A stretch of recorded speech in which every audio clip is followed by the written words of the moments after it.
E essa história que vem da Espanha e dá conta de que Neymar pode virar jogador do Flamengo. O vídeo de hoje do canal do Nicola traz mais detalhes e fala também sobre um prejuízo gigante do Corinthians em 2025.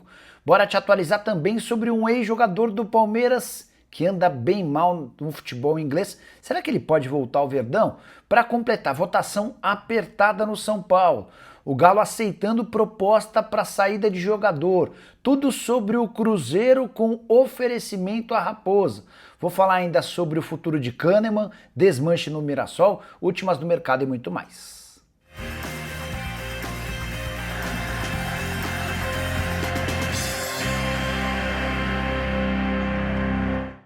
Fala aí pessoal, sou Jorge Nicola, bem-vindos a mais um vídeo do canal, sempre bom ter vocês por aqui, sempre der tempo pedir para deixar like, se inscrever no canal e ativar as notificações. Bora direto pro giro de notícias para contar que a Portuguesa emprestou dois atacantes para o Madureira.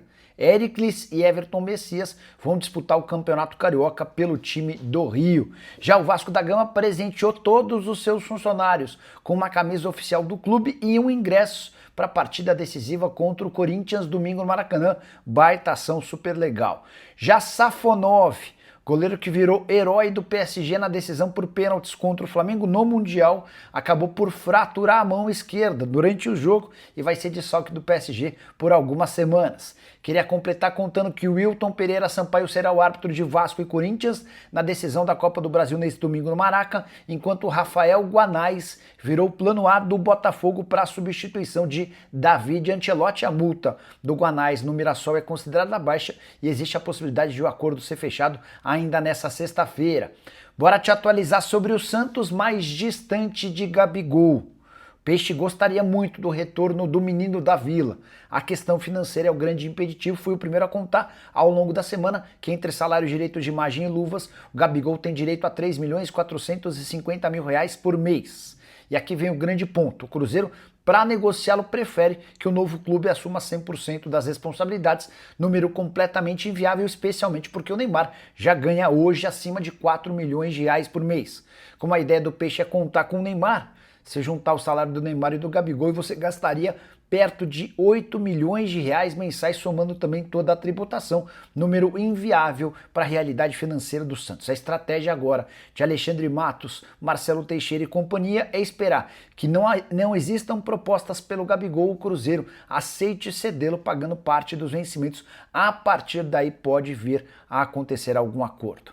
Quero te atualizar agora sobre o desmanche do Mirassol, a grande sensação do futebol brasileiro na temporada de 2025. Tem perdido jogadores importantes. Danielzinho, meio-campista reforço do São Paulo. Já Gabriel foi apresentado como nova contratação do Sporting Cristal do Peru. Vai jogar Libertadores da América. Chico Kim e Guilherme Marques não terão seus contratos renovados.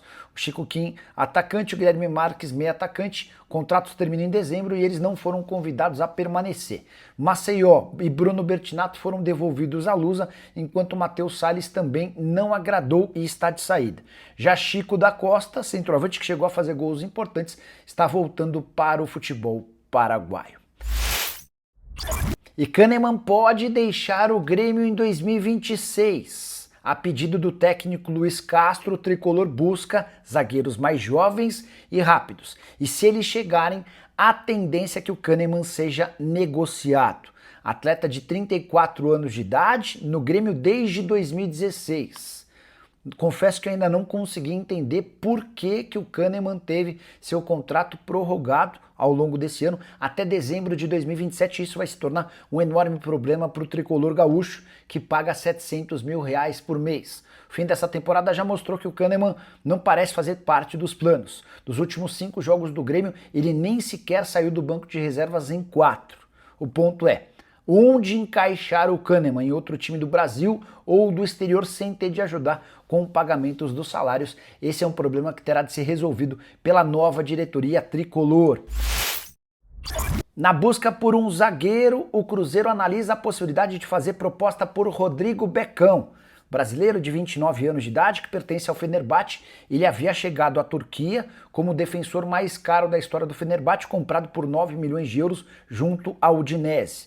Pouco conhecido no Brasil porque formado na base do Bahia, ele sai muito cedo. Joga na Rússia, faz sucesso no futebol italiano, até que chega no Fenerbahçe. Por lá na Turquia, conseguiu ser titular e peça importante do time até a saída de José Mourinho e a chegada de Tedesco. O novo treinador não tem utilizado e pretende negociá-lo. E é nesse contexto que o Torino hoje surge como favorito para a compra do Rodrigo Becão, operação que não deve chegar aos 9 milhões de euros. O Cruzeiro está analisando prós e contras antes de tentar evoluir nessa história. Só para completar, antes de mudar de assunto, registrar que em outras janelas o Becão também já esteve na mira do Bahia. Raposa que busca um defensor, até porque corre o risco de perder Jonathan Jesus, zagueiro comprado do Ceará por 8 milhões de reais e que pode ser vendido por mais de 50 milhões de reais. O Zenit é o principal interessado. Queria te contar agora que o Atlético Mineiro aceitou propostas pelo volante Fausto Vera. O Tigres do México e o River Plate fizeram ofertas bem parecidas, de empréstimo de 500 mil dólares com obrigação de compra de 4 milhões de dólares. Detalhe, esse empréstimo acontece, o atleta fica por um período e ao fim desse contrato de empréstimo o time é obrigado a comprá-lo. A tendência é que o Fausto Vera vá jogar no River Plate. Ele tem a intenção de retornar à Argentina, possibilidade de trabalhar com Marcelo Gallardo também mexe com um ex-jogador do Corinthians e do Galo. Não conseguiu se firmar em nenhum dos clubes brasileiros e, ao que tudo indica, voltará para o seu país. Atlético que está em busca de vários movimentos no mercado, abrindo mão de jogadores e fazendo a maior reformulação dos últimos tempos. Antes de mudar de assunto, só registrar que o Galo negociou suas dívidas com Cuiabá, Corinthians, Botafogo e Curitiba.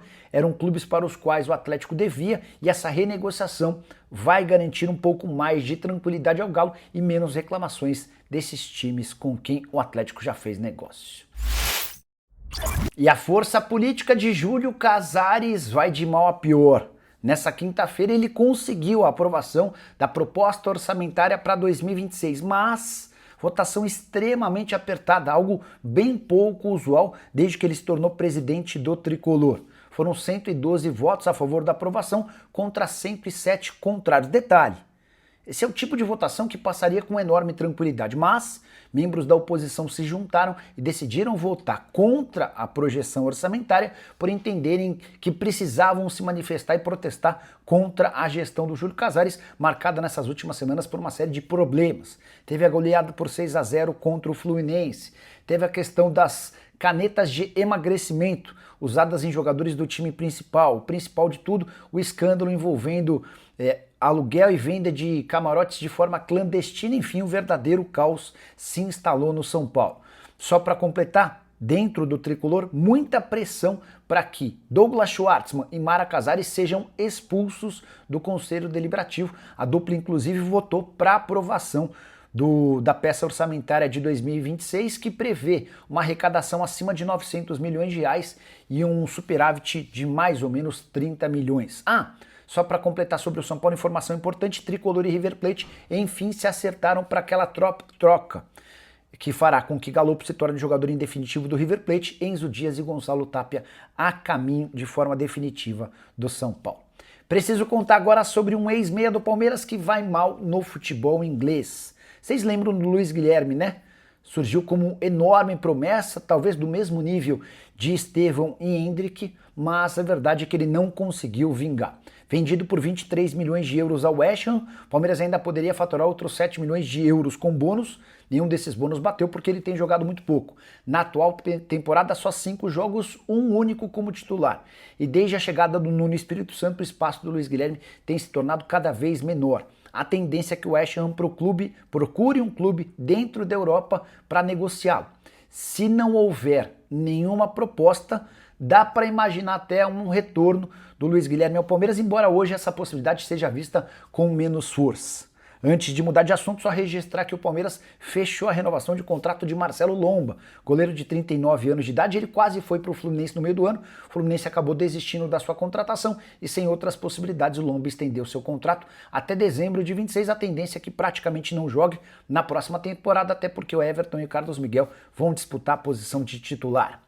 Quero registrar agora um enorme prejuízo do Corinthians nos 10 primeiros meses de 2025. De acordo com o balancete divulgado pelo clube, o déficit foi de 204 milhões de reais. Isso significa que o Corinthians gastou mais de 200 milhões de reais em relação àquilo que arrecadou. Prejuízo de janeiro a outubro. Importante registrar que o número supera em quase 3 vezes a projeção inicial da diretoria, que previa um saldo negativo para todo o ano de 83 milhões de reais. Só para completar, receita do Corinthians de janeiro a outubro de 617 milhões de reais, dívida total de 2 bilhões e 700 milhões de reais. Somente com juros da dívida e encargos, o clube gastou 183 milhões de reais. O que pode mudar a curto e médio prazo essa história? O título da Copa do Brasil. Se for campeão, Corinthians embolsa 77 milhões de reais, além de assegurar a vaga na Libertadores da América do ano que vem, o que muda toda a projeção para o próximo ano. E essa história de que Neymar pode virar jogador do Flamengo, o jornal Marca da Espanha assegura que as tratativas existem. Já havia contado para vocês ao longo do ano que o Neymar se ofereceu para jogar no Flamengo em janeiro, antes de fechar com o Santos, e em julho, antes de renovar com o Peixe. Não acho nem um pouco maluca essa ideia de mais uma vez ele tentar jogar no rubro-negro. A pergunta que fica é, por que o Flamengo, que não aceitou em janeiro e em julho, aceitaria contratá-lo agora, às vésperas da Copa do Mundo, depois de uma temporada em que o Flamengo ganhou absolutamente tudo? É verdade, perdeu o Mundial de Clubes e a Copa do Mundo de Clubes, mas todos os outros títulos, exceção também a Copa do Brasil, foram conquistados. Ano de temporada de 4 títulos que se somam à Copa do Brasil do ano passado. Enfim, coisa tem funcionado muito bem. Queria acrescentar uma informação importante em cima dessa notícia que veio do Marca. Estava conversando com uma fonte minha e ela contou que alguns dos líderes do elenco do Fla foram consultados. E aí, o que vocês pensariam sobre a possibilidade da contratação de Neymar? E dá para dizer que jogadores que já trabalharam com Neymar na seleção aprovariam a aquisição, a contratação do Neymar, que está livre do vínculo com o Santos. O contrato se encerra em 31 de dezembro. Isso significa que o Flamengo vai adiante nessa história? Me parece que não, até porque José Botto e Felipe Luiz sempre se mostraram contrários, com medo de que eles perdessem o vestiário com a chegada do Neymar. Só queria lembrar de uma coisa: o Flamengo é hoje o time mais popular do país, mas talvez não tenha o mesmo tamanho de outros clubes brasileiros no exterior. A chegada do Neymar poderia mudar radicalmente essa história. Vale a lembrança de que a presença do Neymar apenas nos 6 primeiros meses de Santos garantiu ao Peixe um acréscimo de 10 milhões de seguidores nas redes sociais do clube. Imagina o impacto que Neymar teria jogando no Flamengo em temporada de Copa do Mundo. Não dá para imaginar o Neymar revezando com a Arrascaeta ou jogando em algumas partidas um pouco mais à frente como falso 9? Gostaria de ouvir a sua opinião. Já uso o espaço para comentário e registro do que você pensa, beleza? Esquece de deixar like, de se inscrever no canal, a gente se encontra. Tchau!